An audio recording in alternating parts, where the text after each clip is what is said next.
رسوله الكريم أما بعد أعوذ بالله من الشيطان الرجيم بسم الله الرحمن الرحيم قل هل يستوي الذين لا يعلمون والذين لا يعلمون وقال النبي صلى الله عليه وسلم طلب العلم ولو كان بالسين وقال في موضع آخر طلب العلم فریضہ على كل مسلم ومسلمہ۔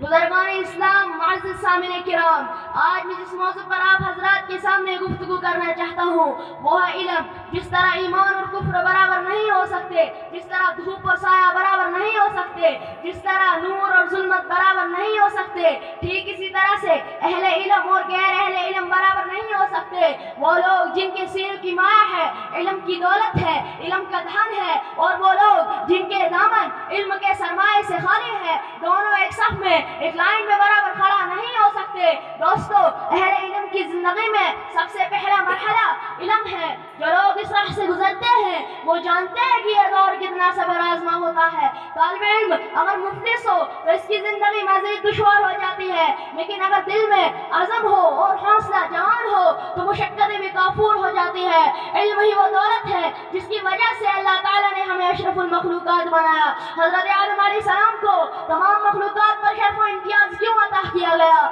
اس لیے کہ حضرت آدم علیہ السلام کا علم تمام مخلوقات سے زیادہ تھا۔ اس دنیا فانی میں جتنے انبیاء کرام تشریف لائے سب کو معجزہ دیا گیا، مگر آپ کا سب سے بڑا معجزہ علمی ہے۔ پہلے تمام انبیاء کرام کو عملی معجزے دیے گئے، چنانچہ حضرت عیسیٰ علیہ السلام کو آیا موت کا معجزہ دیا گیا۔ الغرض تمام انبیاء کو کچھ نہ کچھ دیا گیا، مگر جناب محمد رسول اللہ صلی اللہ علیہ وسلم کو ایسے عملی معجزات ہزاروں دیے گئے۔ سب سے بڑا معجزہ دیا گیا جو قرآن کریم کی شکل میں موجود ہے۔ قرآن کریم میں اللہ تعالیٰ نے اپنے نبی کے متعلق ارشاد فرمایا، لقد من اللہ علی المؤمنین اذ بعث فیہم رسولا من انفسہم یتلو علیہم آیاتہ ویزکیہم ویعلمہم الکتاب والحکمۃ۔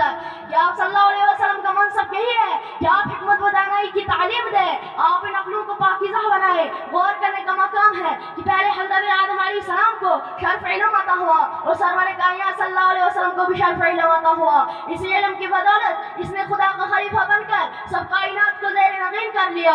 انسان ہی نے اپنے بل پر رہائش کے عالیشان مکان بنوائے جو آسمان سے باتیں کرتے ہیں، سردی اور گرمی سے محفوظ رہنے کے لیے لباس فیشن سوٹ بنائے، بڑے بڑے جانوروں سے آرام کرنے کے لیے مختلف قسم کے سامان تیار کیے۔ اسی علم کے ذریعے انسان نے بجلی کو پکڑا، ہوا کو تھام لیا، دریاؤں پر پل باندھے، اسے نہریں نکالی، پہاڑ تراشے، لوہا پگھلایا، بے جان چیزوں سے وہ کام لیا جو جاندار بھی نہیں کر سکتے۔ محترم دوستو، علم سے کیا مراد؟ کیا دنیاوی علم یا اخروی؟ واقعہ یہ ہے علم کوئی بھی ہو انسان کو عزت دیتا ہے، انسان علم ہی سے کمال پاتا ہے۔ فوج اور لشکر، مال و دولت اسے عزت نہیں دیتے۔ آپ صلی اللہ علیہ وسلم کا ارشاد گرامی ہے، طلب العلم ولو کان بالسین۔ اگر علم کے لیے چین کے ملک جتنی دور بھیجنا پڑے تب بھی طالب علم کے لیے وہاں جانا ضروری ہے۔ اور آپ نے یہ بھی ارشاد فرمایا، طلب العلم فریضہ علی کل مسلم و مسلمہ۔